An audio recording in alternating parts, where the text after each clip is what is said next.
안녕하세요. 책 읽어주는 핫바입니다. 오늘도 함께하여 주시는 소중한 한 분 한 분께 진심으로 감사의 마음을 전하며 구독, 좋아요, 알람 설정도 부탁드리며 바로 시작하도록 하겠습니다. 흉노족의 흥망. 앞서 4편의 영상을 통하여 지금까지 기원전 3세기에서 1년까지 중국과 로마를 중심으로 이야기하였었는데요.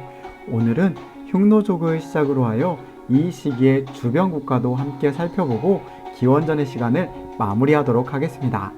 먼저 흉노족 하면 생각나시는 것이 무엇이세요? 라는 질문으로 시작하고자 하는데 징기스칸이라고 하셨죠? 저도 그렇습니다. 세계 역사를 크게 바꾼 국가나 민족은 셀 수 없이 많은데 페르시아, 마케도니아, 로마, 중국, 아랍 민족 등이 대표적이지만 주목받지 못하였을 뿐 어쩌면 이들보다 더 강한 민족으로 뽑을 수 있는 민족이 있다면 바로 기원전 3세기 무렵 몽골 초원지대에 국가를 세운 유목민족 흉노족입니다. 징기스칸의 자세한 이야기는 나중에 다시 이야기하도록 하겠습니다. 우선 흉노족의 왕을 선우라고 불렀는데 최초 선우는 진시 황제가 중국을 통일할 무렵에 두만이었고 부족의 힘을 키워 흉노 제국을 건설한 인물은 2대 선우인 묵특이었습니다. 이 묵특이 바로 징기스칸입니다. 묵특의 군대는 남만주, 중국, 북방 지역, 러시아, 키르기스, 베트남까지 진격했답니다. 흉노족의 성장은 한나라에게는 큰 위협이 되었기에 한 왕조를 열었던 초한지의 유방, 이제는 한 고조라 불리는 그 산에도 흉노족을 정복하려 했는데 오히려 포로로 잡히는 수모만 겪게 되었고 기원전 200년경 흉노 제국은 승승장구하며 그 누구도 손대지 못하는 절대 강자가 됩니다. 그러나 한무제가 등장하면서 흉노족의 운명이 달라지게 됩니다. 무제의 정벌로 흉노족은 다시 몽골 고원지대로 쫓겨나게 되고 그 후 흉노족은 분열돼 동흉노와 서흉노로 갈라서게 되면서 동흉노는 곧 중국으로 흡수되었고 서흉노는 중앙아시아 초원지대에 정착하게 됩니다. 인도 마우리아 왕조 멸망. 기원전 3세기 이후의 인도는 마우리아 왕조의 최대 전성기 시점으로 시작할 수 있는데 그 시기는 로마가 이탈리아 반도를 모두 정복하고 진나라가 중국을 통일했을 무렵으로 마우리아 왕조가 전성기를 누리게 된 것은 한나라에 무제라는 황제가 있었던 것처럼 인도 마우리아 제국에는 아소카 왕이 있었던 덕택이었습니다. 그는 기원전 270년 왕에 오른 후 정복 전쟁을 벌이기 시작해서 타밀 지역을 뺀 인도 전역을 통일합니다. 그런데 기원전 230년 아소카 왕은 돌연 모든 전쟁을 중단하겠다고 선언하게 되는데 수많은 정복 전쟁을 치르며 너무나 많은 목숨을 잃게 한 것에 대한 죄책감을 느끼게 되었고 이것이 불교에 빠져들게 된 이유라고 하네요.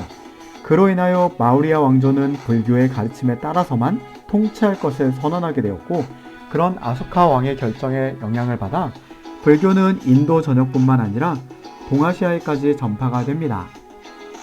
그러나 원래 인도를 좌지우지하던 브라만교에서는 심각한 위기를 느꼈고 7번째 시간에 다루었던 영상에서 전하여드린 브라만교의 개혁이 추진되고 그로 인해 기원전 240년쯤 힌두교가 탄생하게 됩니다.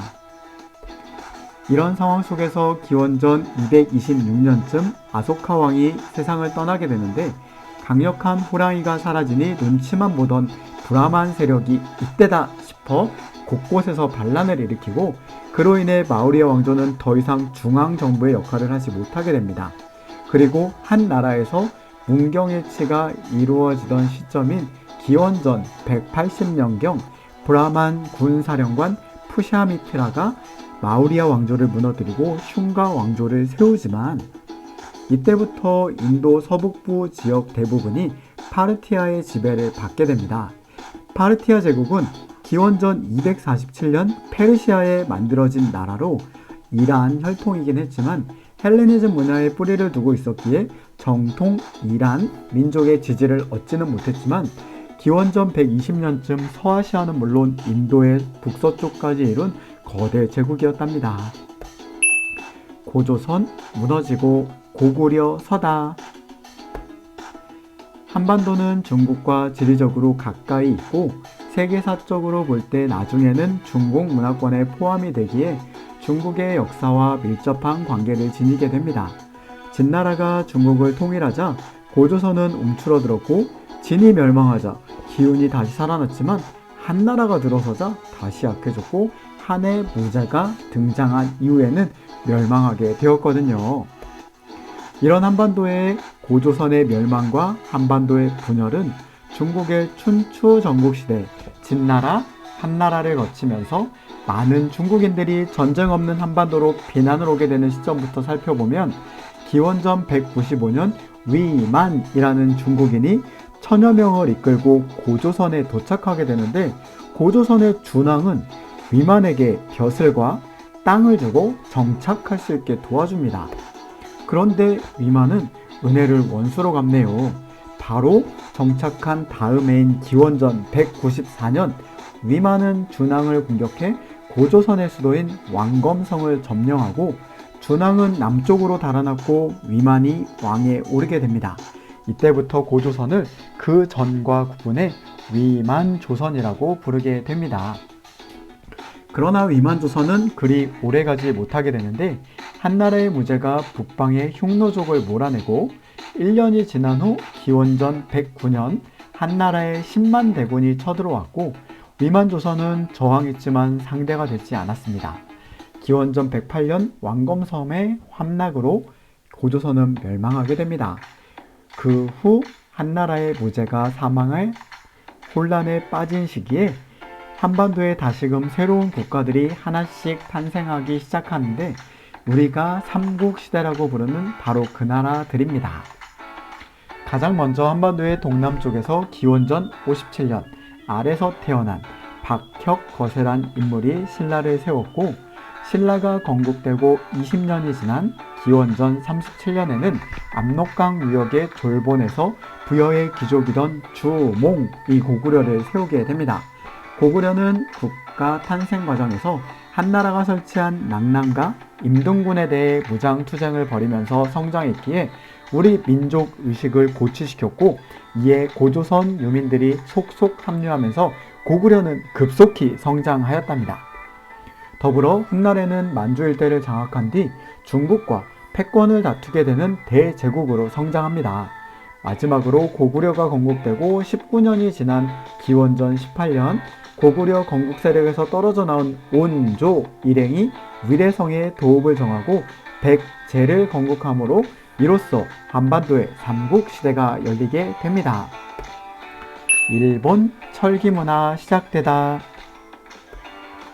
한반도와 중국이 떼어놓을 수 없는 관계라면 일본 또한 마찬가지로서 특히 기원전 3세기에서 1년의 시기에 일본은 한반도가 없었다면 섬이라는 지리적 영향 때문에 전혀 발전을 이룰 수 없을 정도였습니다. 무슨 소리냐고요? 일본의 철기 문화를 전수해준 사람들이 바로 한반도의 남방지역 사람, 즉 백제의 조상인 마한 사람들이었거든요. 일본의 일부 학자들은 이 사실을 애써 부인하고 있지만 역사적 기록을 아무리 왜곡하려 한다 해도 그건 변함없는 사실이니까요.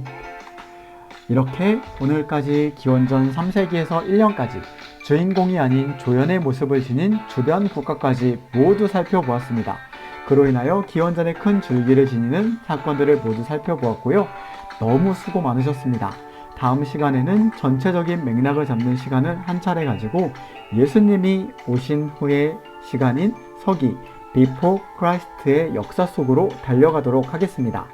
그럼 다음 시간도 기대해 주시고 마지막으로 정리하여 둔 잊지 말자 핵심 내용 잘 챙겨가시길 바라겠습니다. 그럼 안녕.